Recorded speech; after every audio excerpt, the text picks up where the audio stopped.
मंडळी नमस्कार. माझ्यासोबत सागर आठवडे आहेत. बारामतीचे ते उद्योजक आहेत, संस्थाचालक आहेत आणि एका शेतकऱ्याचा आणि साध्या कुटुंबातून एक अतिशय चांगल्या प्रकारे त्यांनी स्वतःचं करिअर उभं केलंय.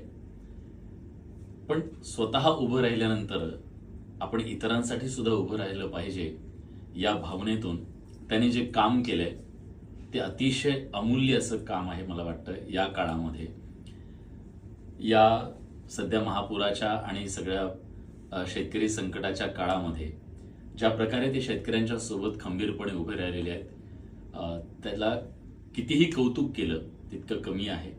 कधी ते समोर आले नाहीत, पण जे सगळे शेतकरी फोन करायचे, आम्ही अडचणीत आहोत असं सांगायचे, कुठेही नाव नाही, गाव नाही, कुठलाही त्याच्या साधा उल्लेख नाही, पण त्या शेतकऱ्याच्या खात्यावरती ती मदत पोहोचवण्यासाठी त्यांनी पुढाकार घेतला. शेतकऱ्यांचं काउन्सिलिंग करण्यासाठी, शेतकऱ्यांच्या पाठीशी उभं राहण्यासाठी, त्यांना धीर देण्यासाठी शिवार फाउंडेशननं काम सुरू केलं. त्या शिवार फाउंडेशनच्या सोबत ते उभे राहिले. त्यांना पाठबळ, म्हणजे जे दुसऱ्याला पाठबळ देतात, मनोधैर्य वाढवतात, त्यांच्या पाठीशी उभं राहण्याचं काम सुद्धा सागर सरांनी केलं. आणि त्याचबरोबर मुख्यमंत्री सहायता निधीमध्ये सुद्धा त्यांनी 5.5 लाख रुपये देण्यासाठी पुढाकार घेतला. त्यामुळे एका अतिशय सामान्य कुटुंबातून आलेला एक तरुण जेव्हा इतक्या ताकदीनं उभा राहतो स्वतःच्या आयुष्यामध्ये, आणि आपण उभं राहिल्यानंतर संकटातल्या माणसांच्या पाठीशी आपण उभं राहिलं पाहिजे, तन मन आणि धन हे घेऊन. हे खरंच खूप कौतुकास्पद आहे आणि तुमच्याकडनं अनेकांनी प्रेरणा घ्यावी असं तुमचं काम आहे.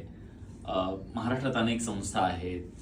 संस्थाचालकांच्या बद्दल साधारणतः फार काही सकारात्मक भाव नसतो कुणाचा, पण तुम्ही जे काम केलं ना, त्या कामातनं अशा अनेक शाळांना सुद्धा प्रेरणा निश्चित मिळेल, ज्या खाजगी शाळा आहेत, खाजगी संस्थाचालक आहेत, की आपण सुद्धा म्हणजे कारखान्यांच्या संदर्भात पुढाकार घ्यावा असं मुख्यमंत्री म्हणाले, पण संस्थाचालकांनी सुद्धा पुढाकार घेतला पाहिजे आणि त्यांनी सुद्धा मदत केली पाहिजे. अशा प्रकारचं एक कृतीशील आवाहन मला वाटतं सागर सरांनी आपल्या कृतीतून केलेलं आहे. मी तुमचे मनापासून आभार व्यक्त करतो, कारण हे सोपं नाहीये. आपण आपल्यासाठी जगत असतो आणि त्यासाठी आपल्या साठी जगत आपण दुसऱ्यासाठी सुद्धा आपला जीव जळावा, ही संवेदना तुम्ही जागी ठेवली, त्याबद्दल खूप तुमचे मनापासून आभार.